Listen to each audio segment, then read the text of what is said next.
Yeah.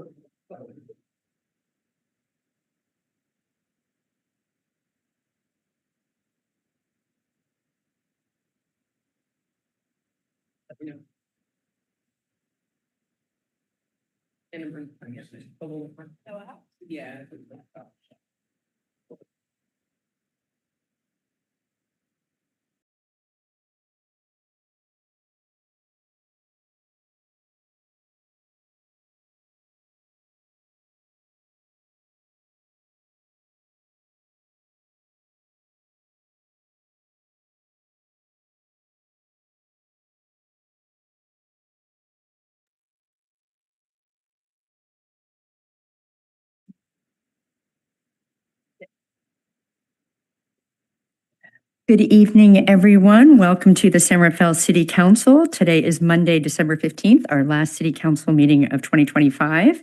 It is a regular meeting, and I'll request the City Clerk to call the roll. Vice Mayor Bushy. Present. Councilmember Hill. Present. Councilmember Kurtz. Present. Councilmember Yeden Scolati. Present. Mayor Kate. Present. All five of us are here this evening. I'll invite the Chief Assistant City Attorney, Andrea Bischoff-Schwara, to report out on the closed session that was held following the last regular City Council meeting 2 weeks ago, as well as the one this evening. Thank you, Mayor Kate. For both the December 1st closed session as well as tonight's closed session, there is no reportable action. Thank you. So good evening, everyone, and welcome, whether you're here in person or tuning in online. Thank you for joining us. Before we begin, I want to express my deep appreciation for all of our city employees. The work that they do, often behind the scenes, but always in our community, keeps San Rafael running. They answer our emails, they fill potholes, they respond to emergencies, review building plans, and so much more. So thank you to the entire San Rafael employee team for all of your commitment to serving our committee throughout 2025. I also want to acknowledge the broader context we are all carrying into this room. Over the past several days, we've witnessed deeply troubling acts of violence and hate. Gun violence at Brown University and a horrific anti-Semitic attack in Australia. These moments weigh heavily, even when they happen far away. They remind us of the importance of our shared humanity and the responsibility we have at every level of government to do what we can to prevent violence, stand against hate, and care for one another. San Rafael's values are clear, and we will continue to lead with compassion, inclusion, and resolve. Those values don't just live in our words or politics, they show up every day in how our residents choose to engage. So I want to take a moment to recognize those residents who do engage consistently and collaboratively with the city, and that includes the more than 70 San Rafael residents who volunteer their time and energy on the city boards and commissions. They're doing important work of reviewing, advising, and helping to shape decisions in service of the city. I also want to recognize residents who regularly attend our city council meetings because they care deeply about the full range of issues. In particular, I want to thank Sherna, Al, and Shinji for the kind of sustained participation that we've seen from them over 2025. So in uncertain times, and we live in uncertain times and probably always live in uncertain times, there's real power in acting locally. Showing up, paying attention, and participating in local government is one of the most tangible ways we can care for our community and for each other. So thank you to everyone who has been a part of that work in 2025 and is eager to participate in 2026. Before we begin our business meeting, let's include our land acknowledgement. This complements the ongoing collaboration we do with the tribe. We thank the original caretakers of this land. San Rafael is traditionally home to the Coast Miwok people, many of whom today are tribal citizens of the Federated Indians of Great Rancheria, and we honor their continuing involvement in stewardship practices that benefit us all. Thank you. Now I'll turn it over to our city clerk to share how the public can participate in tonight's meeting. Madam City Clerk. Thank you, Mayor Kate. Tonight's meeting is being recorded and streamed live to YouTube. For members of the public wishing to provide public comments, displayed on the podium and the projector is a timer to help you stay within your 2-minute time frame. You're invited, though not required, to introduce yourself and say what part of San Rafael you live in if you're from outside of San Rafael. Viewers may request a reasonable accommodation to provide comments virtually. For more information about that, or if you're experiencing any technical difficulties, you can email me at city.clerk@cityofsanrafael.org. Thank you. Thank you. We'll start with city manager and council member reports. I'll turn to city manager Lilovich for her report. Thank you, Mayor Kate. Oh, there's a little friend right here. And council members. Oh, okay. Back to the report. Good evening, Mayor, council members, and community. I wanted to give a quick update on 350 Marydale and the community engagement that happened last week, in particular to thank over 60 residents who participated. I especially want to appreciate Jennifer Wallace and Mariana Nonstead, who helped facilitate the meeting alongside city staff. Their contribution was incredibly helpful and supportive to the conversation. We did a slightly different format than we've done in the past, and I think it worked really well, where there was a brief presentation, questions and answers, and then we broke up into, I don't know, 8 or 10 small group tables and got an incredible amount of feedback from the community. Lots of stickies, and the staff is combining all of that so we can use it to inform the next revisions to the Good Neighbor Policy, the Code of Conduct, and as we develop the site plan, we can take into consideration all of those things, along with the many staff who help facilitate. I know that Lynn Murphy is going to be doing a site walk with some of the neighbors. I'm going to be doing that myself as well next week, so we can really get a visual on where some of the areas of concern. We have 3 jurisdictions in this site. We've got Caltrans and SMART and the city, and so we really need to be mindful about how does that all look like operationally. The next community meeting is on January the 14th at 6 p.m. We still don't have a location, but that will be up in the website and social media as soon as we secure a spot. Also, just a reminder to the community to sign up for automatic updates on the City of San Rafael.org website on the 350 Marydale page. So as new content gets posted, you'll get an automatic email for that. The nominations for the Public Service Award for 2026 are open. The city recognizes a member of the community for their contributions in making San Rafael an amazing place to live and work. Submissions are due by February the 6th, and you can fill out an online submission form. Just search for Public Service Award on the city's main webpage, and it will come up. A few more upcoming events for the end of the year. The downtown menorah lighting and Gelt Drop is on December 21st from 5 to 6:30 in the downtown city plaza on 4th Street. If you feel inspired to bring a non-perishable food item to donate, that would be great. Reminder that free parking in the garages until December 31st, just to remind everybody to shop local. Also, the City Hall is closed from Monday, December 22nd through Friday, January 2nd. And just to note, recreation centers will be closed on January 3rd and 4th. All public safety, of course, is 24/7. Residents can continue to contact City Hall directly. There will be staff available to answer the phone and to follow up on phone calls. Just because City Hall is closed doesn't mean city staff aren't available to provide services. So if you need anything from the city, call the main line at 415-485-3070. Just a note about what's coming up for public meetings in 2026. On the 13th of January, there's a Planning Commission meeting here in the chambers at 7 p.m. There will not be a city council meeting the first full week of January. We usually try to take a little hiatus for the holidays. So the next regular city council meeting will be on January the 20th. There's a finance subcommittee meeting also on January 20th at 10 a.m. and that's in the 3rd floor conference room upstairs at City Hall. So this being the last council meeting of the year, it feels like a really important time to kind of mark our accomplishments and close off the end of the year with some recognition and appreciation, particularly for city staff. Last week, we had a holiday employee luncheon where I recognized the major accomplishments made during 2025. I know Councilmember Micah and Mayor Kate, you've already heard this, so you're going to have to hear it again. But it's important, I think, like I said, to pause and celebrate as we close out the year and appreciate our staff for their service. I also just want to caveat up front that there's no way I could cover every single accomplishment, even the major ones, or we'd be here all night and we have lots of business to get to. So if I miss something, which I surely will, please forgiveness in advance. The sheer volume of what this team has delivered over the past year is incredible and far more than one set of city manager report could cover. The city runs so incredibly well because of all of our remarkable city staff. They show up for our residents, for each other, and for this community in ways big and small every single day. To our first responders and frontline teams, police, fire, dispatch, public works, and our emergency preparedness and inspection staff, Thank you for the way you've met every challenge thrown at you this year: storms, wildfire conditions, complex emergencies. You handled them all with professionalism, skill, and heart.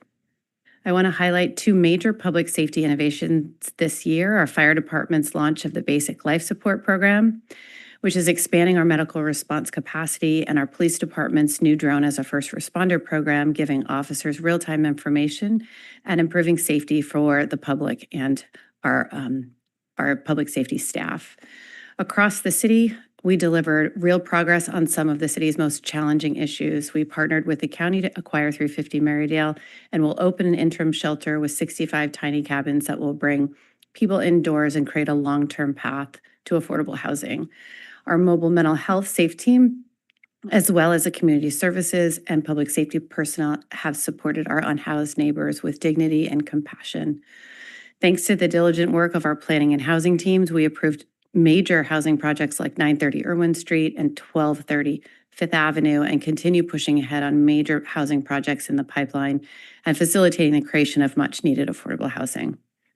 We celebrated huge milestones in our parks, libraries, and community spaces: the gorgeous reopening of the historic downtown library, launching Measure P for the future main library and community center at Albert Park, and acquiring land for a new waterfront park at 620 Canal. We also made long-awaited improvements at Pickleweed Park, including installing the new turf, which is, 15 years in the making, to our childcare, library, and recreation staff who bring so much heart to daily community life in San Rafael, caring for our children, running programs, and making our public spaces feel alive. On the infrastructure and mobility side, we secured more than $14 million in grants for safer streets and numerous major infrastructure projects. We advanced the bicycle and pedestrian master plan, expanded online permitting, and kept major transportation projects moving forward thanks to our public works team. We also strengthened community life by launching the Library Teen Advisory Board, expanded bilingual communications and engagement, and delivered arts and cultural events across the city. Thanks to the creativity and hard work of our economic development staff, we were also recognized as number 3 most arts vibrant medium-sized community in the country. The Downtown San Rafael Arts District received a large grant that's helping us bring new public art projects that will add beauty, creativity, and a stronger sense of place to the everyday experience of living in San Rafael. Thanks to our sustainability team, we've moved forward the sea level rise adaptation plan, preparing San Rafael for a safer and more resilient future. I also want to acknowledge our parking services, building, and code enforcement teams, whose work is often some of the hardest. No one loves getting a citation or paying fees. They are often the ones delivering bad news and messages people don't want to hear, but they do it with care and professionalism. Inside the organization, thanks to our finance, digital service and open government, city clerk, human resources, and city manager office teams who manage the budgets and the people and the technology and records so that everything else we've talked about tonight is even possible. We continued building a high-performing modern city government. We adopted our new 3-year strategic plan, advanced the ERP implementation, modernized processes and systems, and improved customer service.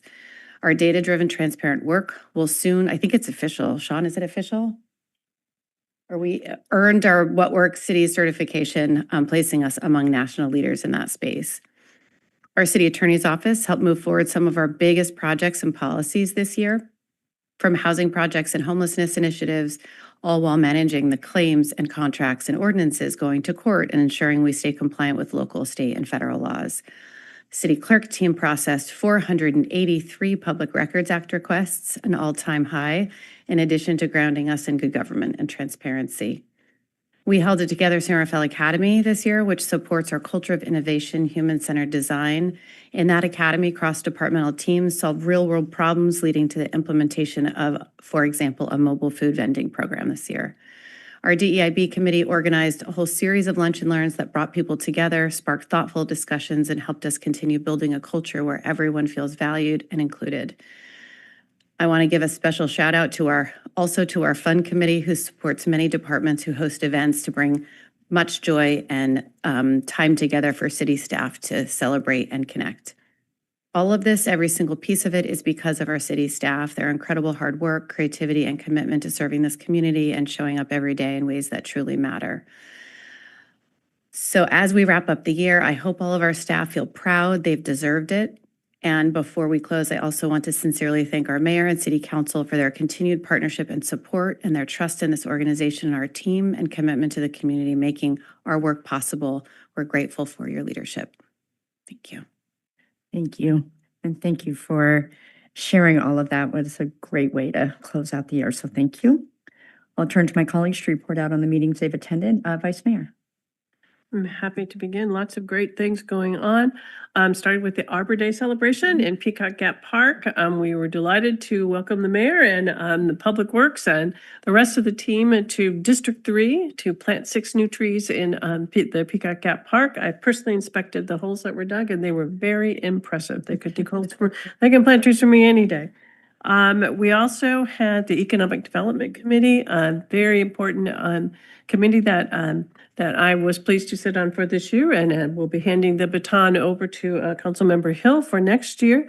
At this last week's presentation, we had a detailed sales tax description, and we learned all about fulfillment centers and how we really want one here in San Rafael. We're going to be working on ideas for strategic objectives to increase our sales tax here in San Rafael. So let me see. And then I also attended a meeting of the board of the Central Marin Sanitation Agency. We approved the annual comprehensive financial report and the popular financial report. Both of those have won awards from their respective organizations 23 years in a row. So we're expecting additional awards. Today, Councilmember Lawrence Gotti and I attended the Marin Transit Board interview for a new general manager. Nothing has been announced yet, but the interviews have been concluded. And last weekend, in picking up with our arts objective, the Marin Symphony had a concert at St. Raphael's. It was a wonderful time to bring people downtown to all of our restaurants and cafes. And I am delighted to report once again this year to Chief Roman that the candlelit caroling part of the evening ended with all the candles being safely extinguished. So it was a positive end. And finally, the best event of the year occurred this past weekend, the lighted boat parade. I attended with the mayor and with Councilmember Lorenz Galati, and in view of Councilmember Kurtz, who was on the fireboat. We were on the Mission City. Thank you, Chief Spiller and Brian Patterson for hosting us. It was a lovely night, really great turnout, and a lot of pride in San Rafael. So thank you. Thank you. Councilmember Kurtz.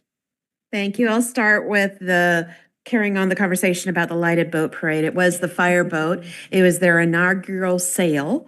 So big plans for next year. But it was great. And thank you to the fire department for being able to do that and to join in. So it was a little cold, but all good. Earlier in the week, I met with the leadership team of the San Rafael Federation, talking a little bit about their upcoming plans for the next year. We had with Mayor Kate, we had the city schools meeting just to update and review what's happening from the school districts and the relationship with the city. And then I was able to give opening remarks at the Marin Society of Artists on their opening exhibit of Family Circle. Thank you. Councilmember Hill. Thank you, Mayor Kate. I have one meeting to report. We have the Finance Subcommittee meeting on Tuesday, December 2nd. That meeting focused, and I attended that with Mayor Kate. We examined the city's fiscal outlook. Thank you to Director Navazio and staff for supporting that look. That is both, I would say, positive and making certain that we're looking at all of the metaphorical rapids ahead in anticipation of different scenarios. And that is my report. Thank you. Thank you. Councilmember Lorenz Galati. Thank you. I attended the King's Tides Day on December 6th, and really want to, it was like a full house, so it was really great to see all the neighbors, all the community groups, and the agency partners. Just to give you an idea, Canal Alliance was hosting again, so very thankful for them to host this event. And we had, the City of San Rafael was there, absolutely, a multicultural center, exploratorium, the University of Berkeley, the Canal Arts, Marine Community Foundation, the County of Marine, Assembly Member Connolly was there, California State Coastal Conservancy, and the Governor's Office of Land Use and Climate Innovation, which basically is to say that the sea level rise is something that we cannot do on our own, and we definitely have like great partners. So we met at the beginning to have a presentation, and then everybody went on different groups just to see the level of the water that we had on that day, which was pretty high. You probably have seen an article in the newspaper. I also attended a sea level rise subcommittee meeting with Mayor Kate, and that was previewing the results of the sea level rise feasibility study that is going to be coming very soon in 2026.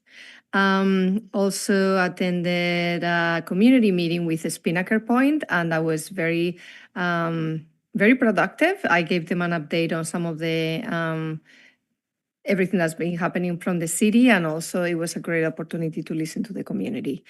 So more to come around that. And then I attended the employee holiday luncheon, and I learned from one of the employees around sanitation that one of the worst problems is actually the fact that people put grease in the sink. So don't put the grease in the sink because it creates a lot of problems, especially when it rains and the sewer lines get very saturated. So that was something I learned. And then, sorry, I think, okay, so we did the marine transit this morning, but I just wanted to remind people the fourth elf hunt is still happening from November 29 to January 4th with great prices, and it's a great place to be downtown supporting our local businesses. Thank you. Thank you. And I just have 3 to add. Through the U.S. Conference of Mayors, I'm part of a Climate Mayors Group. That's a national organization. So I was invited along with the National Caucus of Environmental Leaders, which are state legislators, so both senators and assembly people, nonpartisan group from all over the United States. I was part of a 2-day immersion tour all about electrification and electrification infrastructure. It was very fascinating, included a tour of the Tesla factory, as well as in-home products that will be coming that are all around electrification and the infrastructure that's needed. So great to make those contacts across the U.S. and to recognize that here in California, because of the farsightedness of our state government, we have different hurdles than other states have in the U.S. Let me report out on the Transportation Authority of Marin. We had our meeting on a Monday versus a Thursday because of the holidays. You can look for in the new year, there's a commute challenge. So if you're a commuter, you can go to sign up on the TAM website, and there are prizes that are given out for people that participate. In addition, we had a report out or an update that the Bellum Boulevard off-ramp, which has been under construction, will be opening up the end of December. If you go over there, it's already striped. So we look forward to having that opened up and to see how that positively impacts the traffic flow, as in a good way. In addition with that, Caltrans is starting to do ramp metering. So both in Southern Marin and Northern Marin, we don't have any, the intersections are here in San Rafael specific, but do pay attention when you're traveling throughout Marin. There have been ramps there before, but the meters are now on. In terms of the business section of TAM, we approved a contract for a new website to make it more interactive so people can find the transit information they're looking for. We also had an update on the Measure AA expenditures and discussed increasing the percentage. The board expressed support for increasing the percentage for crossing guards. That is always something that our community asked for the obvious reasons. So that plan was just an input, continue to get public input, and that Measure AA will be approved next year. And then the final item, through the Chamber of Commerce, I was invited to speak at the East San Rafael Working Group, which is just what it sounds like. Business owners that are in East San Rafael. And for those, and actually dovetails with tonight, we're hearing about the Business Improvement District. In East San Rafael, they are the #1 sales tax generator in the city. So giving a report out on the priorities for 2026 as well as the accomplishments of 2025. It was great to chat with them. So thank you to the Chamber and to East San Rafael Working Group for inviting me. So as always, it was especially busy in December. I think everybody tried to cram in all the meetings right before the holidays. So thank you for indulging us and hearing all that has gone on since we last met 2 weeks ago. Before we move to the consent calendar, we do receive comments from the public on the city manager and council member reports. If you'd like to provide any comments or questions on what you just heard, now is your opportunity. And you're welcome but not required to say your name and what part of San Rafael you live in.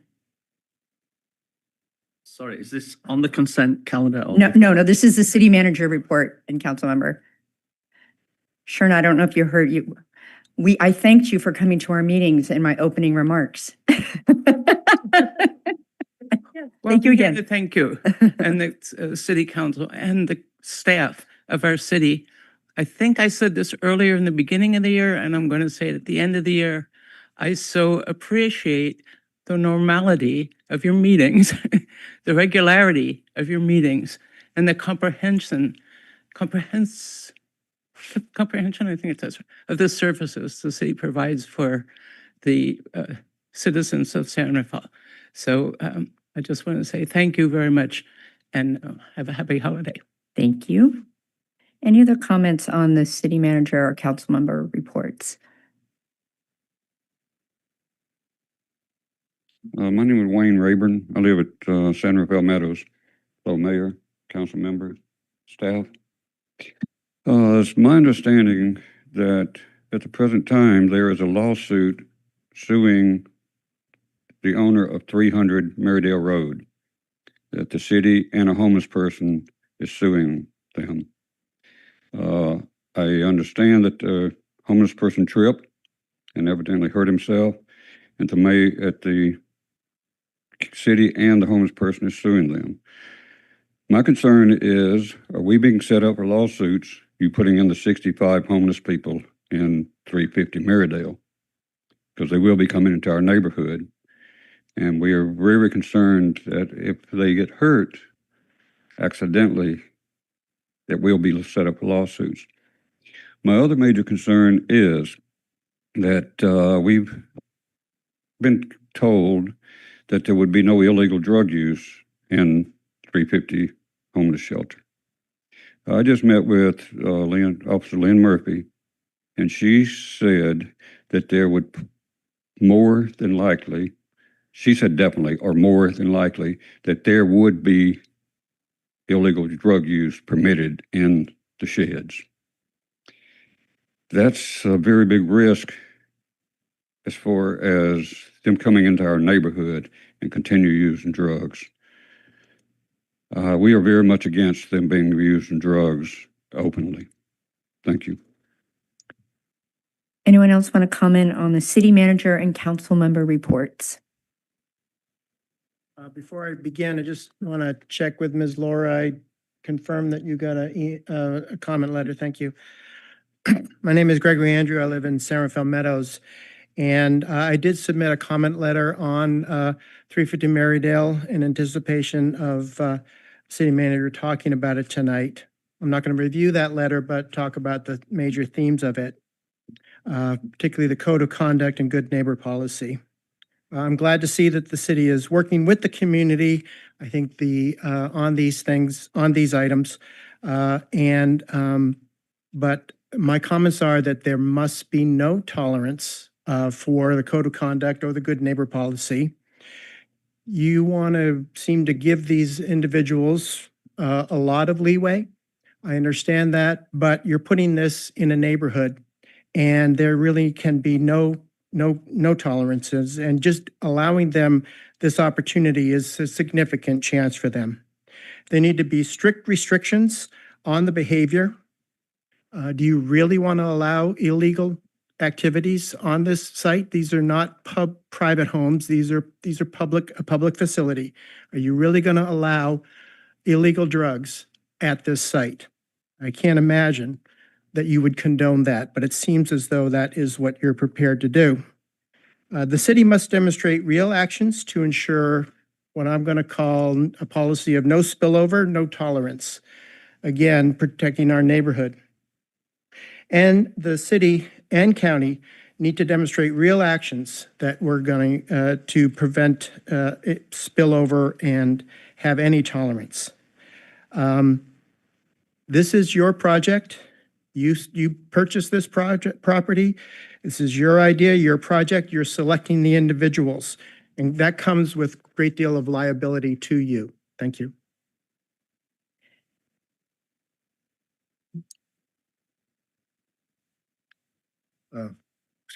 Excuse me, Frank Mason, also in the Meadows area. I'm speaking tonight about contradictions, and contradictions reveal patterns. When you ran for mayor, you promised transparency, community involvement, and public trust. But the 350 Marydale process has repeatedly contradicted your statements. An October 8th email, which is part of the public record, shows the property acquisition had already occurred in the minds of city officials. Yet for months afterwards, you publicly stated it had not. That's a contradiction, undeniable. On November 15th, another email, also public record, from a project supporter explaining the FAQs that you touted so much had no real answers, only a generic link to a homeless services page. That is also a contradiction, undeniable. Crime and property value examples you cited came from neighborhoods already struggling with homelessness. Apples to oranges comparisons, more contradictions. The court process created a sense of urgency by claiming the project had to close by December 2nd, presented as a hard deadline, leaving no room for appeal. In reality, the property closed on November 26th, several days early. Plenty of time existed for residents to appeal and protect their rights. This contradiction effectively limited our ability to protect those rights. After the December 1 meeting, you suggested that neighborhood boards online could provide input, trivializing our request for real local involvement. When I asked the city manager which board or advisory panel could address 350 Marydale, she said, "I have no idea what the mayor was talking about." This shows these boards had no real authority or connection to the project, again contradicting direct statements. Taken together, these are not isolated issues. They form a pattern, promise of opening. Thank you. If you could wrap up your comments, your time is Openness up. paired with actions that limit information, participation, and legal rights, all well documented. Okay, Mr. Mason. Any other comments on the city manager report or council member reports? Not seeing any. We will move to the consent agenda. Any item like to be held? Looking to my left, looking to my right. I will open up public comment on the consent calendar. Items 2A through 2G. If you'd like to comment, now is your opportunity. Go ahead. Ken Dickinson, San Rafael Meadows, Mayor, Council members. This is a comment on 2A. Thank you for your recent letter, for explaining your reasoning behind the current public comment structure. I respectfully and wholeheartedly disagree, however. The current approach prioritizes efficiency over what best practices show is essential to meaningful democratic participation. Across California, and especially here in Marin and Sonoma counties, many cities place non-agenda public comment at the beginning of meetings. Sausalito, Mill Valley, Tiburon, San Anselmo, Fairfax, Novato, Sonoma, Petaluma, Santa Rosa, Sebastopol, Healdsburg, Cloverdale, and the county of Marin all do this. Some allow up to 30 minutes at the start with additional comment later if needed. This is a widely recognized best practice adopted not because cities must, but because experience shows it improves access, equity, and the quality of deliberation. Public comment serves a role that emails or private conversations cannot replace. It is public, collective, on the record. It allows residents to hear one another and raise shared concerns in the same forum where policy direction is discussed. When non-agenda comment is pushed to the end of meetings, participation predictably declines among people with limited time, family responsibilities, or long commutes. This is a chilling effect on public participation. Structure sends signals. When public voices come first, it communicates that community concerns are foundational to the council's work. It also strengthens decision-making by providing context before positions harden. You and the council report to the electorate. Public participation is not an obstacle to good governance. It is one of its clearest measures.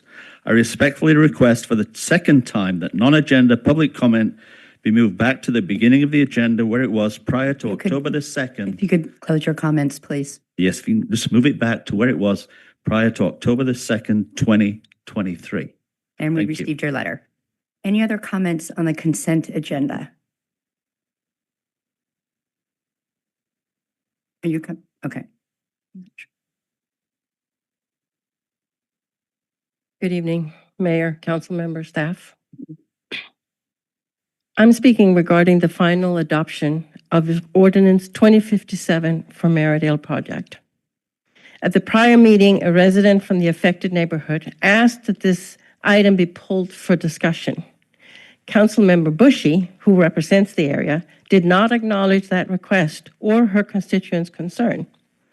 At a minimum, residents expect recognition when they show up and speak in good faith.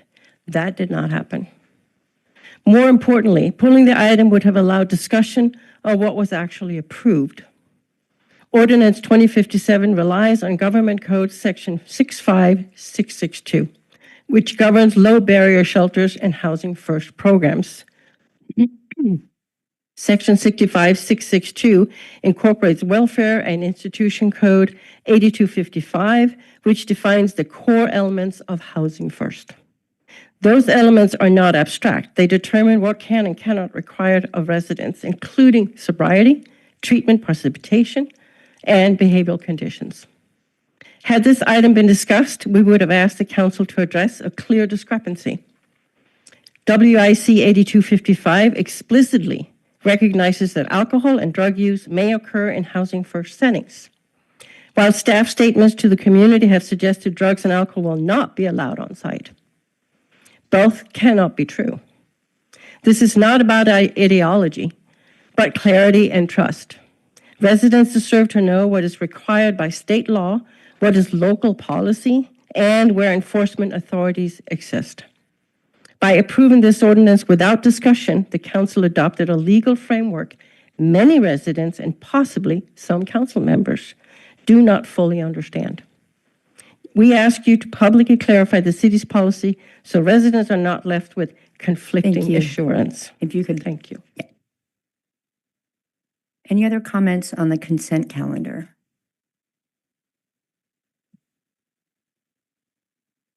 Okay, doesn't look like you're coming down. Okay, I will close the public comment. Request a motion on the consent agenda, please. I'll make a motion to approve the consent agenda. Second? Moved and seconded. Roll call, please. Vice Mayor Bushy. Aye. Councilmember Hill. Aye. Councilmember Kurtz. Aye. Councilmember Udence Galati. Aye. Mayor Kate. Aye, that motion carries 5-0. We have a public hearing this evening. It's the Downtown Business Improvement District, otherwise known as BID, Assessment Annual Renewal. And I see that Stacy Lauman has joined us. I will turn it over to you. Thank you, Mayor and council members. My name is Stacy Lauman. I am a senior management analyst here in the Community Economic Development Department, working on economic development. Joined by Director Hinkle. Thanks, Director Hinkle. Of course. Good evening. So today, we are here to hold a hearing for the Business Improvement District Annual Levy of Assessments.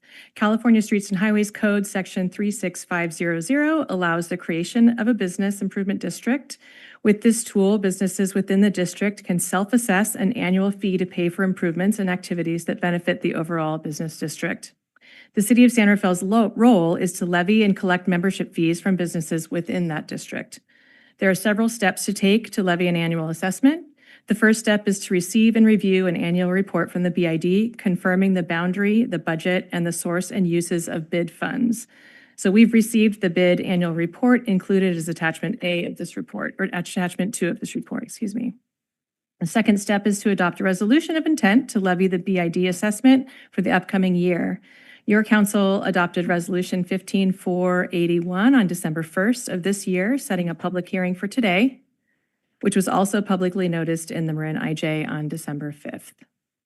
The third step is to hold a public hearing to provide the public and the BID membership with an opportunity to comment or protest on the assessment. So that's what we're here to do today. And finally, your action should be to confirm the BID's annual report and approve the levy of assessments for the coming calendar year. So in 2025, the city of San Rafael collected $59,250 in BID annual assessments. That's approximately $4,750 less than projected in their budget. For calendar year 2026, no change is proposed to the assessment formula. The BID budget in 2026 is outlined in the BID's annual report on page 11, and revenue projections include $65,000 from assessment collections and a $73,558 in earned income from events and activities. So the BID's 2026 total projected budget is $138,558. Most of that increase in budget from the prior year is attributed to potential grant-funded art activities. Sarah Tipple, Director of the BID, and Karen Strolia, President and CEO of the San Rafael Chamber of Commerce, are here, and I'm sure they will say a few words about their excellent work and be happy to provide background or insight to programs or budget if you so desire. And to conclude, staff recommends that the City Council accept the BID's annual report, approve the 2026 budget, hold a public hearing, and approve the levy of assessments. In addition, we recommend the council approve a supplemental budget appropriation for 25-26 fiscal year to reflect the collection and disbursement of BID assessment funds. Thank you for that report. We'll see if there are any additional questions or any questions. I'll look down. No questions? Any questions? Oh, okay. Well, not seeing any questions. We'll see if there's any that come out from the public comment. I'll open up public comment on this item. If you would like to weigh in, now's your opportunity. Welcome, Sarah. I know who you are, but let everyone else know who you are. Hello, Sarah Tipple, Director of the Business Improvement District. I hope you guys enjoyed reading the annual report. It was a lot of fun making. It's available. It will be available on the BID website for everyone else who is interested in reading it. I'm just going to read page 3, a brief overview of what we did over the last year. And as a third-generation San Rafael resident, passionate supporter of the arts, and a past manager of a downtown San Rafael business for 11 plus years, I'm honored to continue to serve as the director of our Business Improvement District. Wrapping up my 4th year in this part-time role, I'm proud to finally see the work mature and settle across 7 key focus areas: promotion and marketing, beautification, business engagement, arts, fundraising events, community and art events, and our holiday promotions. In 2025, we collected a little over $60,000 in assessments, and we allocated about $60,000 for core operations like payroll, insurance, computer programs, etc. So to make our marketing programs possible, I remained committed to creating promotions and events that either raise funds or pay for themselves to ensure that our downtown enjoys a full calendar of activity and promotion year-round. And as you can see from our annual report, our 3 biggest fundraisers of 2025 were the May Madness Car Show, Dancing Under the Lights, and the Hops and Vine Stroll. This year, we saw a few of our first annuals grow into 2nd and 4th annual traditions. Our 2 volunteer-led beautification programs, mulching and graffiti removal, helped keep our downtown looking clean, and our annual Clean and Green Day on Earth Day was even featured live on KTVU with an interview by our BID Secretary, Toby of Bodywise. I'm out of time. So if you want to read page 3, and I just want to finish off by saying a giant thank you to Karen with the Chamber for a super fun and productive year of partnership, and Stacy with the city for excellent support this past year. And last but not least, our President Terrence of the San Rafael Martial Arts and BID Advisory Board for their dedication and passion for our awesome downtown. Thank you, Sarah. And if there are any questions, we'll have you come back up and say more, but we have all read page 3, so thank you. Any other comments on this item?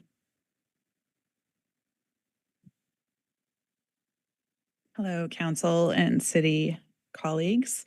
I'm Karen. I'm the president and CEO of the Santa Fe Chamber of Commerce, and I'm not going to come up and reiterate page 2 or read to you page 3, but I do think I would be remiss if I didn't come up and just speak to the level of commitment that Sarah Tipple brings to our community every single day. I think she mentioned she's multi-generational, Santa Fe specific. She shows up with her heart as though she's 27 generation. So I think we're very lucky to have her. I think the level of commitment she brings to our downtown is pretty unprecedented, and it's not just her thinking within herself. She's so intentional and collaborative with the business community, bringing them to the conversations to hear what they need and how they want to move the assessment dollars forward. So I feel very lucky to have her on my team. I feel lucky to work with her when she's with us Tuesdays, Thursdays, and halftime Fridays. We appreciate the support from our colleagues here on council and with city staff, especially Stacy. Thank you. Thank you. Any other comments on this item? Not seeing any, I will close the public comment and bring it back to the council to offer their own comments. Vice Mayor, do you have any comments on this item? Great program. Love to see it expanding. Porch Fest is just awesome. But Thank you. Any comments? Yeah, Councilmember Micah. Oh, yes, I would really love to recognize, I completely agree with everything that's been said about Sarah Tipple, also the Chamber of Commerce, and all our merchants. All the merchants on the board, they are business owners, and they do this as a volunteer opportunity. And it's so important to have a vitality downtown. So I'm so thankful for all of you and all the work that you do throughout the year, and also the events. I think I have participated in all of them, and they're always super, super fun. So thank you for bringing so much vitality, and looking forward to a great next year and see how we can support you. And Stacy and, the development also, thank you for your support from the staff. So thanks. Thank you. Member Hill? Thank you, Mayor Kate. Yeah, building on the comments from my council colleagues, I do want to continue to recognize what the Business Improvement District continues to do. The council and the city notwithstanding.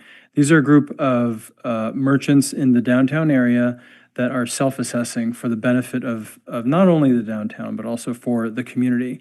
When I think about all the different programming, whether it's fundraising, whether it's breaking even, or if it's giveaway. Elf Hunt might be able to attract all the children, but I think all this is about public benefit and vitality downtown. I am grateful to see that year over year, at least between last year and this year, there is an increase in programming budget, and a lot of this is due directly in part to Director Tipple's efforts to make certain that the fundraising programs are successful. Between May Madness, Hops and Vines, and Dancing Under the Lights, this combination has been working. And you'll note that these were not invented but a few years ago under Director Tipple's initiative and blood, sweat, and tears. Hopefully fewer tears, maybe just blood and sweat. But thank you to the entire BID board and community for making certain that these dollars are stretched the way they are. Thank you. Oh, yeah, Councilmember Kurtz, go ahead. Also like to extend my thanks and the work that the BID is doing. And I'm really looking forward to, I like how you've laid out for 2026 and seeing what's coming forward and working with the business community. And thank you for all the direction and future looking forward perspective that you bring to this. And you've seen it over the years. And Sarah, you've really made a difference in how we're doing that. And the partnership with the chamber, I think, is, working well and will continue to expand. Thank you. And I know we have 2 other items that are related to this one, but I do want to add my thanks. I know this is a slightly different structure than what has been done in the past in bringing the BID and having them work very closely with the chamber. And I know when you do something new and different, there's always some learning along the way. And so really appreciate the curiosity and the intentionality of everyone at the chamber, as well as at the BID and the board, to make sure that works. Because what we all want and what we're pushing for and working towards is a thriving downtown. And I know we're going to talk about the board members going forward, but I did want to give a shout out to Terrence, Adam, Toby, Morgan, Crystal, Jeff, Jay, Valen, Temple, and Catherine. The fact that they've already served. Yes, I see some clapping in the back there, so thank you. Just as already noted by Councilmember Micah, these are business owners that already have a full day of supporting and having their business be successful downtown. And in addition, they are giving their time to the BID. So it is noted and appreciated. So thank you for all of that work. On this item, there needs to be a motion. Councilmember Hill, would you like to make a motion on this item? Certainly. Thank you, Mayor Kate. Move that we adopt the resolution confirming the 2025 annual report, approving a levy of an annual assessment for calendar year 2026 for the downtown San Rafael Business Improvement District, approving the budget for the assessments for calendar year 2026, and appropriating revenue derived from said assessments. Second? Moved and seconded. Roll call, please. Vice Mayor Bushy. Aye. Councilmember Hill. Aye. Councilmember Kurtz. Aye. Councilmember Eden Tulati. Aye. Mayor Kate. Aye, that motion carries 5-0. Thank you. The next item, as I said, is related. This is a San Rafael Chamber of Commerce agreement, and I see Assistant City Manager Angela Robinson-Pignon has joined us. I'll turn it over to you. Yes, good evening. I'm just waiting for just a PowerPoint presentation to load. And so let me share screen.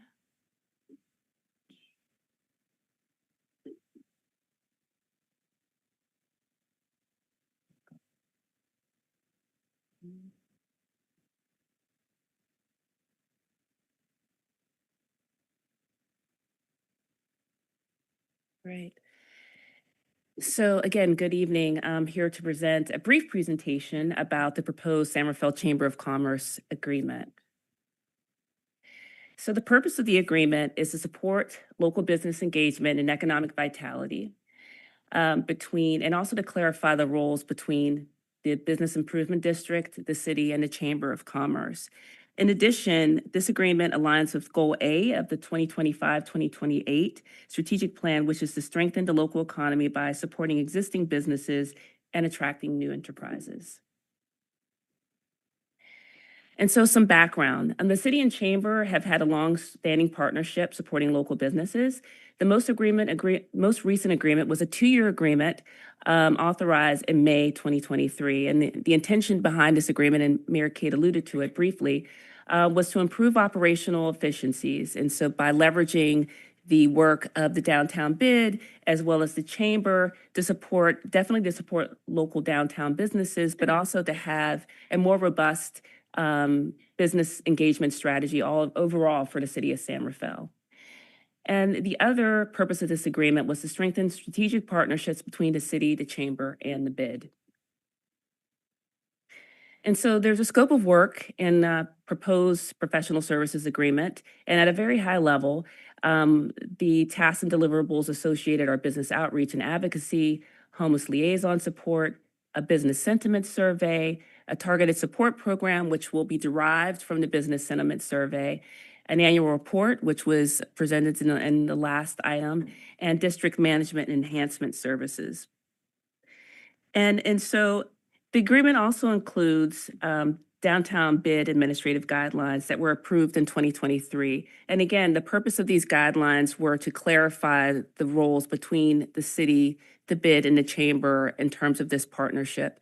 The Business Improvement District is covered under the San Rafael Municipal Code as well as state law. And so it's just very important to clarify the accounting, the requirements under the Ralph M. Brown Act that would go into administering the Business Improvement District. In terms of fiscal impact, this agreement is not to exceed $140,000. And that agreement is actually broken down with 2 funding sources. Of course, we have the bid assessment, and which was referred to in Stacy's presentation on the item before. And so that's $65,000, which can only be used for business and services within the Business Improvement District boundary. And then there's also $75,000 from the city's general fund, and those services, those funds may be used for services within the bid boundary as well as citywide. And so again, going back to the scope of work, a part of the agreement involves enhancement and management services to the business improvement district, and as well as, again, citywide. And so just want to be clear about the use of funds. And those funds, per the agreement, are to be kept in two separate buckets, again, to ensure that the money for the downtown business improvement district is being used for its intended purpose, and the more flexible general fund is being used as appropriately as well in accordance with the proposed agreement. And so staff recommends that the City Council adopt a resolution authorizing the city manager to negotiate and execute a one-year agreement with the San Rafael Chamber of Commerce in an amount not to exceed $140,000. And with that, that concludes my presentation, and I'm happy to answer any questions you may have. Thank you so much for that presentation. I'll turn to the Vice Mayor. Go ahead. Quick question. I see that the previous contract was for 2 years. Why is this one just for 1 year? So we learned a lot during the 2-year agreement as we kind of evolve this program in partnership between the bid and the chamber. And so at this time, we wanted to pursue a 1-year agreement. Now, the 2-year agreement was post-COVID, and so we were coming out of an unprecedented circumstance, and we really, in the city at that time, really wanted to ensure that funds were there to support economic recovery. And so we're in a different phase. And so the scope of work is much different than the previous scope of work, again, which was focused a bit more on not just the operational efficiencies between the chamber and bid, but also economic recovery post-COVID.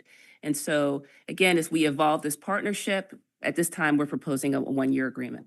So we're iterating in a positive way. We are iterating, Great. correct. Thank you. Thank you. No question. Additional questions? Oh, you had the same question. Okay. Not seeing any additional questions, I'll open up the public comment on this item. If you'd like to provide your input or thoughts or questions around the San Rafael Chamber of Commerce agreement, now's your opportunity. Thank you. Good evening. I'm speaking regarding the agreement with the San Rafael Chamber of Commerce. In the scope of work, there is a line item stating that the chamber will provide liaison support for homelessness-related concerns. I'm asking for clarification and transparency around how that role is being carried out. Specifically, I would like the city to require or request periodic reporting on the types of homelessness-related concerns being raised by businesses, the kinds of situations or circumstances involving unhoused individuals that the chamber is being asked to relay, which city departments this information is being directed to, and how that information is being used or acted upon. At present, that line item exists in the agreement, but there does not appear to be a corresponding public reporting requirement. Given the sensitivity of homelessness-related issues and the potential influence this feedback may have on city actions, I believe it's important for the council and the public to understand the nature and scope of what is being communicated, at least at high, non-identifying level. I'm not asking for personal information or enforcement details, but for transparency about patterns, categories, and how this liaison role functions in practice. Thank you for your time and consideration. Any other comments on this item? Not seeing any, I'll close the public comment. If staff could answer the question about the role of the homeless liaison and maybe how that integrates with the homeless subcommittee, that might be helpful. Yes, so the idea behind this inclusion in the scope of work is that the chamber or the bid often gets complaints and inquiries from businesses regarding the city's homelessness services. So they will not be interacting with any specific individual. What they'll be doing is they will report that information up to the Community Services Division staff, and they will, through the work with the Community Division Services staff, they will engage with the folks within the community to direct them to the appropriate services. So it's not really that the bid themselves or the chamber are going to be providing any sort of direct service. They're facilitating the the city coming in and doing its work to ensure that the unhoused that are in the vicinity of the business are being directed to the appropriate city services, as well as making sure that those businesses are aware of the services that the city provides.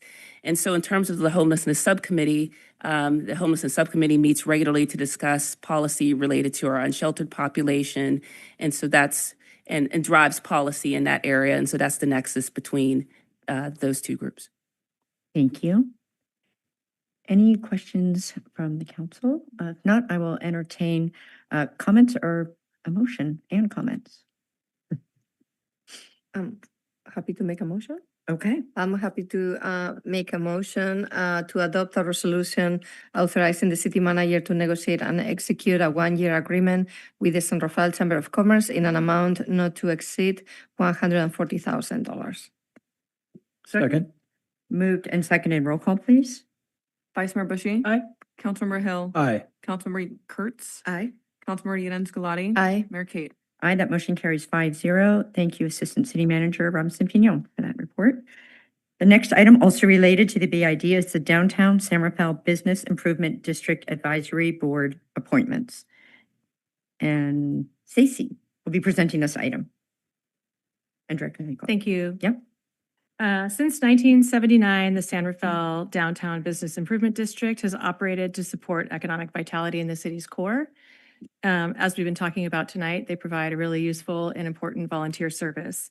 So the City Council has the pleasure of appointing the BID Advisory Board pursuant to San Rafael Municipal Code 10.09.080, and typically this is done on an annual basis. The BID Advisory Board consists of a volunteer board of directors, primarily small business owners or business representatives within the BID boundaries. And the BID Advisory Board is supported by the Chamber of Commerce, which employs a part-time BID director, Sarah Tipple, with administrative support by the Chamber of Commerce staff. So staff recommends that the City Council appoint a 2026 Advisory Board, and they're listed here in the staff report.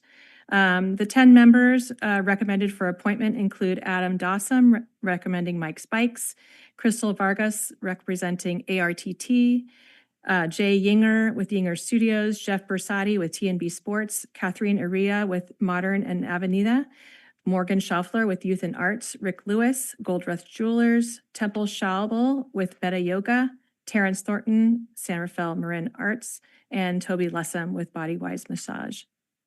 I would mention that consistent with the guidelines that Angela just mentioned, the BID did conduct an annual meeting on September 30th to select nominations for the District Advisory Board, and all existing BID Advisory Board members were nominated to appointment.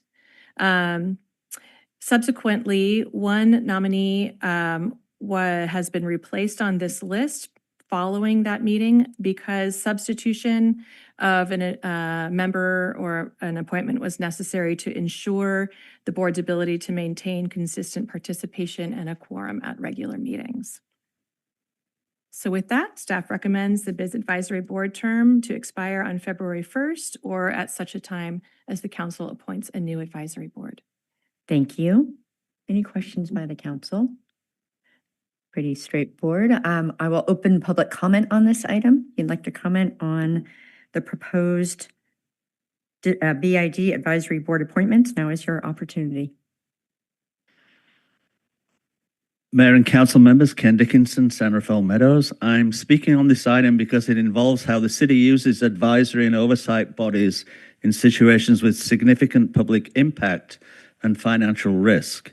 Within that context, I'd like to address the city's recent agreement with the County of Marin to purchase 350 Mirrodale, operate an interim homeless shelter through 2029, and then entitle at least 80 units of permanent affordable housing.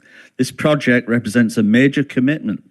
While the city received approximately $8 million from the county, not all funding is in place to carry it through to completion. Ongoing operating costs of roughly $2 million per year will need to be raised after the first year. And if the property cannot be entitled for 80 units, some of or all of those funds may need to be repaid.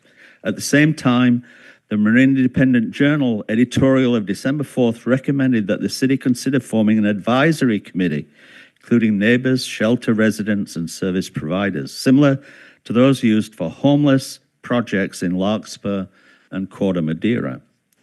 San Rafael already recognizes the value of oversight in high-stakes situations, including the voter-approved tax oversight committee, which I attended on December 11th and found valuable for transparency and accountability. Given the scale and risk of the Murraydale project, I believe a formal neighborhood advisory or oversight committee, or at a minimum, a structured public reporting process, would help manage risk, improve transparency, and rebuild trust. I respectfully ask the Council to consider creating such a body and to report back on that decision at a future meeting. Thank you for your consideration. Any comments on the proposed BID advisory board members, the 10 folks that are on in the staff report? Good evening, Gregory Andrew from San Rafael Meadows. And regarding this item, what we have heard about the suggestion of an advisory group for the 350 Merridale project is a concern about precedent. Well, you have the precedent right here with this committee and others that you have had. So there is a precedent to have committees, advisory committees, as demonstrated by this advisory committee. And so I just recommend that you use that precedent for establishing an advisory committee for 350 Merridale. Thank you very much. Any other comments on the proposed members? Not seeing any other public comment. We'll close the public comment and bring it back. And again, I know I said it in my original comments, but thank you to the 10 individuals who, outside of their normal day-to-day efforts of running a business, also give their time to the BID, which is set up a little bit different than the other advisory boards. So maybe Director or Stacy could just speak to why this board, it seemed like Sure. the community was interested how this board is. No, definitely. And I think this really speaks to kind of why we package the bid activities all together, and starting with the levy of taxation. So really it's subject to state law, the Streets and Highways Code.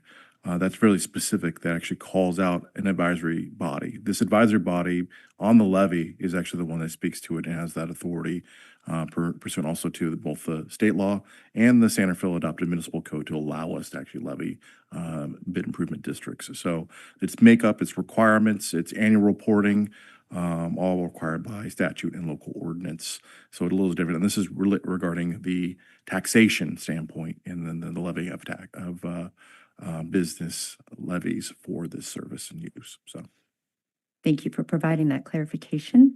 Any comments from the council? Not seeing any. Councilmember Kurtz, would you like to make a motion on this item? And any comments before you do? Would be welcome. Sure. Just thank you again. I mean, it does take another level of time and commitment to be part of these advisory boards. And so appreciate the work for the business owners to being part of this. With that, I'll raise the motion of adopt the resolution appointing members to the Downtown San Rafael Business Improvement District Advisory Board. Second. Moved and seconded. Roll call, please. Vice Mayor Bushy. Aye. Councilmember Hill. Aye. Councilmember Kurtz. Aye. Councilmember Rita Scolati. Aye. Mayor Kate. Aye, that motion carries 5-0. Thank you. So the last item on our business agenda is the vice mayor election and city council appointments to committees for 2026. And I'll turn to the city clerk for her comments on this item, or Good. presentation on this Yeah. item. Good evening, Mayor Kate, members of the City Council. My name is Lindsay Lara. I'm the city clerk for the city of San Rafael. Tonight, the item before you is an annual item. It's a reorganization meeting. It's the last city council meeting of our year. We look to the next year, and we recommend that the city council select its vice mayor for 2026, as well as all the appointments to our committees and representation on any of our joint powers agreements and joint powers authority bodies. The city council did meet in a city council special meeting for their city council retreat on November 12th, where we highlighted and reviewed this entire document, and you all decided which committees and appointments you would like to serve on. And this is the formal action on that item for the appointments to committees for 2026 and the selection of a vice mayor for 2026 as well. Thank you. Thank you. Are there any questions or comments on this item? Councilmember Lorenz Galati? Yes, I would like to add an alternate to MC Clean Energy Committee, to the board, sorry. And I would like to nominate Eli Hill, if he will accept, as the alternate. Yeah, I will accept. This is a time commitment that is not expected to be a big one, but it is required by MCE to have an alternate. So this would be, I imagine, added to the motion if we have to make that amendment. Correct. Okay. Any other questions? Okay, then we will open up the public comment on this item. If you would like to speak to the city council appointments and the vice mayor election, now is your opportunity. And you're welcome, but not required to say your name.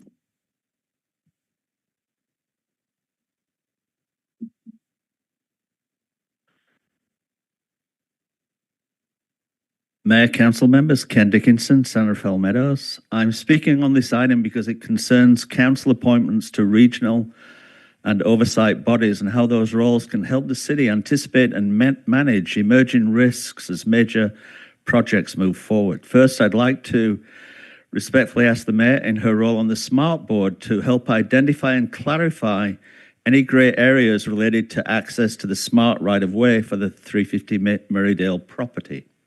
At that site, as that site becomes an interim shelter and later permanent housing, early coordination around access, safety, and operational boundaries will be important for residents, service providers, and SMART. Second, I'd like to ask whether the council member serving on the Library Foundation Board can share whether there is a plan or active discussion regarding the expiration of the Measure D library tax in 2026, which currently provides about 25% of the library's operating budget. Finally, I want to raise a funding concern related to the SAFE team. Measure G, the cannabis tax, provides a significant portion of SAFE team funding, about $550,000 in the 2025-26 budget. But that revenue source has been declining. With the opening of the 350 Murraydale interim shelter likely increasing demand on the SAFE team, it would be helpful to understand how the city plans to address any potential gap in the funding. I respectfully ask the council to use its committees and board roles to help identify these risks early and report back to the public. Thank you for your time and consideration. Any other comments on this item?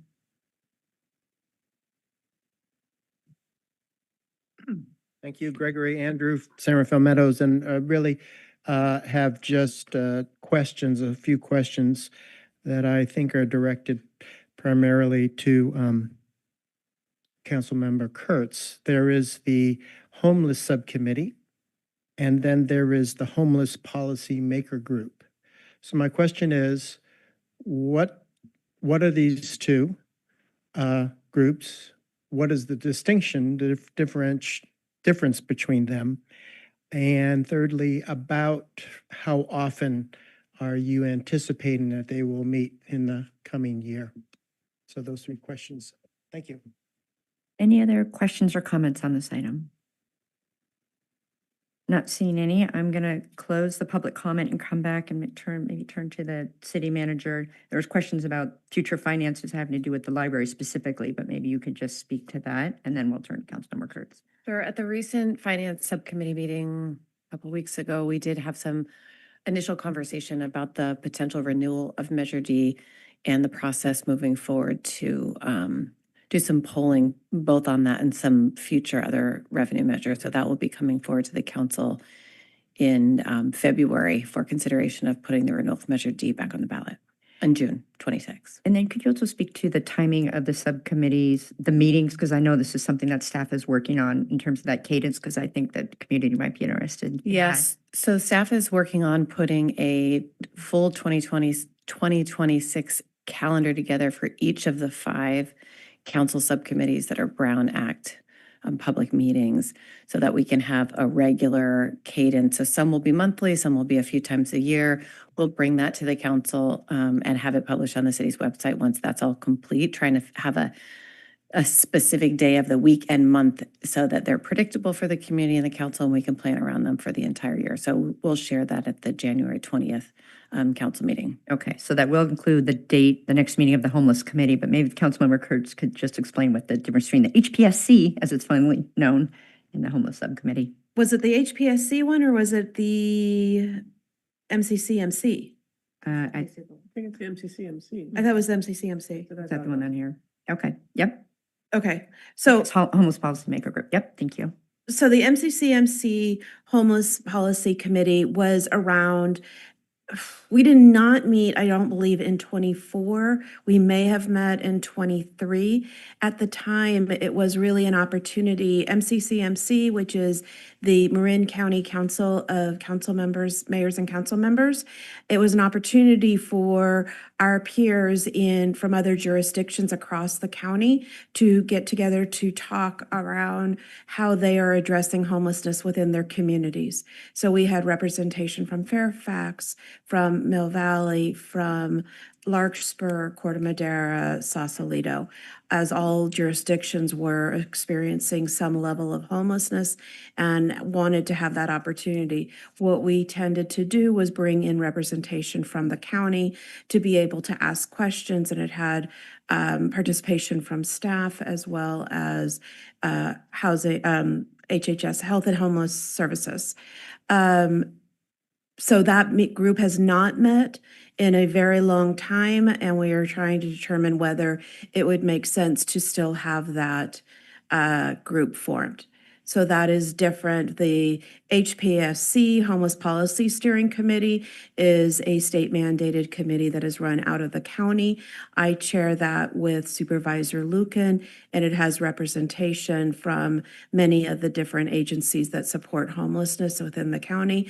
That committee meets quarterly. Its primary focus is around talking about the different funding mechanisms that are available through the state. And then we have our local homeless committee that will be focusing on issues that are directly impacting the city of San Rafael. Thank you, Councilmember Kurtz. And I want to look to the city clerk because the Homeless Policy Steering Committee, I was looking for that line item on here, and I know it's been on there before, and now I don't see it on there. So maybe as part of the motion, we add that to wherever it would be appropriate, because that is a committee that Councilmember Kurtz represents the city on. Yeah, we can absolutely add that if it's in the motion. Okay. And can you give me the name of that again? Homeless Policies. Homeless Policy Steering Committee. Okay. HPSC. And is that appointment through the MCCMC? It is, yeah. So you do in the MCCMC box? Okay. Thank you. So additional comments on this item? I'll start off with commenting that I want to thank the Vice Mayor for being the Vice Mayor this past year. It is much needed when I'm not available. And there's ribbon cuttings and meetings that you go in my stead, and I really appreciate that. And it also provides the city staff someone else to check in with on key items. So I wanted to thank you. You served beautifully this year, and the year went quickly. So, and I am delighted that Councilmember Kurtz is being considered, because we have not voted yet, as replacement. And I also just want to say that we start every single meeting after the city manager reports with all of the things that we do outside the dais. And we do that because some folks might not realize, in addition to the business that we do here, the five of us in basically almost a volunteer job is out there representing San Rafael in a lot of different capacities on regional and local boards. So I want to thank all of you for what you've done, because we show up at our meetings. San Rafael is very well represented, and we're dependable in all of these areas and all these other committees that we've been asked to be on. So I wanted to thank you for that. So we could just have a motion. Thank you. I'm happy to make a motion. I am proud and confident to nominate Councilmember Rachel Kurtz to be the Vice Mayor of the City of San Rafael for 2026. In addition to that, we approve the City Council appointments to committees and representation as set forth in the attachment, with the amendments of adding Councilmember Hill as an alternate to MCE and adding the Homeless Policy Steering Committee to soon-to-be Vice Mayor Kurtz's duties. Second. Moved and seconded. Roll call, please. Vice Mayor Bushy. Aye. Councilmember Hill. Aye. Councilmember Kurtz. Aye. Councilmember Yadin Skulati. Aye. Mayor Kate. Aye, that motion carries 5-0. Thank you. Congratulations. Congratulations. So now we have open time for public expression. This is for any comments that are on topics not on tonight's agenda, but of course, we welcome all comments on any agenda, any items.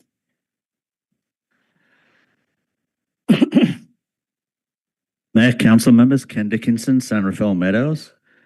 I'm speaking to ask about the city's readiness to comply with SB 707, which significantly updates the Brown Act and takes effect, I believe, January 1st, 2026. In particular, I would like to know whether the city expects to have the technical and staffing capacity in place to meet the new requirements for two-way remote public participation, including reliable Zoom or similar platforms that allow members of the public to both observe and provide live comment. SB 707 places a strong emphasis on access, equity, and meaningful public participation. Two-way remote participation will no longer be optional in many cases, and meeting structures will need to support, not limit, public engagement. With that in mind, I would also like to respectfully renew my request that the council move non-agenda public comment back to the beginning of the agenda. Doing so would better align San Rafael's meeting structure with the spirit and practical realities of SB 707, especially for residents who rely on remote participation, have limited time, or cannot stay online or in chambers for long meetings. Meeting structure sends a signal, starting with public comment, makes clear that community input is foundational to the council's work and ensures those voices are heard early and on the record.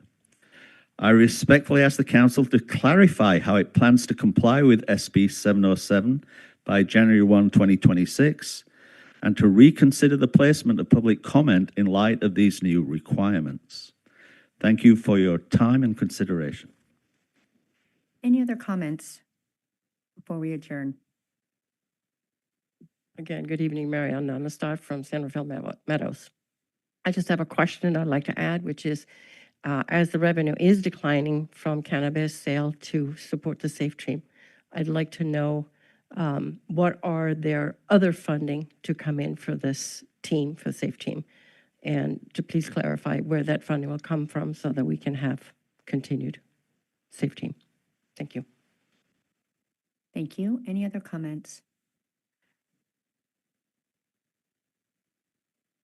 Gregory Andrew, happy holidays. And I hate to be a bummer here, but I have a New Year's resolution recommendation for you all, which is that you close your laptops during public comment and you at least appear to be listening to the public.